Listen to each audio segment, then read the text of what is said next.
In the 1960s, Milwaukee was divided. The black community lived in the north, the white in the south. The 16th Street Viaduct was the bridge that connected the two communities, but more than just a river separated them. Things were getting tense. The inner core was falling apart, and families were left with few options. The black community was hurting. Something had to give. Two people bravely stepped up to lead the way. Vel Phillips and Father James Groppi were an unlikely pair of heroes. Vel's story is a tale of firsts. She became the first African-American woman to become a Milwaukee alderwoman and to introduce a fair housing law. And I just didn't see why I should not be able to live anywhere in the city that I could afford to live. James Groppi put himself through seminary school driving buses. While few others bothered to listen to the troubles of the inner core, this bus driver lent an ear. The words of the people went straight to his heart. When someone black came to me and said, "Look, Father, they won't rent to me beyond 27th Street at that time. What did you want me to do as a white priest in Henry City Parish?" No, that was my fight. He was not the man who kindled the fire. He was the one who kept the lid on it. That's the reason Milwaukee didn't burn. Father Groppi joined the struggle for civil rights in Milwaukee. Their weapons weren't bullets or bombs. They fought by marching. A lot of marching. The two started with big steps. Vel proposed a new citywide fair housing law, but it was rejected on a 20-1 vote. Father Groppi became the NAACP Youth Council Advisor.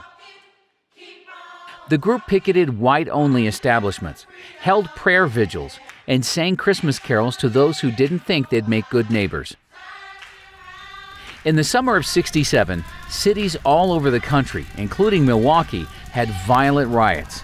The streets seemed too dangerous for anyone, anywhere. On August 28, 1967, Father Groppi led the first small group of marchers through thousands of hostile people. Groppi announced, We'll never stop until we get complete human dignity. We're going to get fair housing legislation in the city of Milwaukee. We're going to walk till our feet are tired. Then we're going to walk on our ankles and on our knees.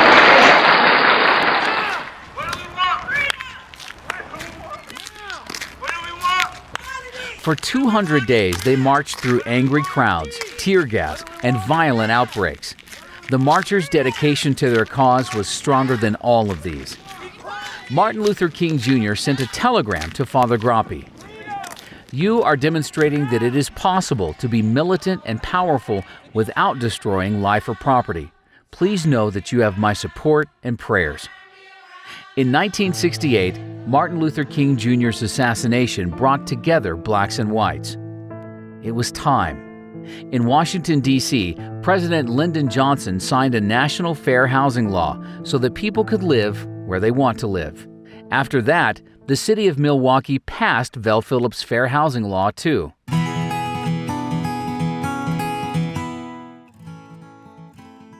It took a long time simply because it was new, it was controversial, it was political, and it was just difficult, but we did it. We just go with the Declaration of Independence and the United States Constitution. We got everything to work with. After years of struggle by the people of Milwaukee, the city was finally starting to come together.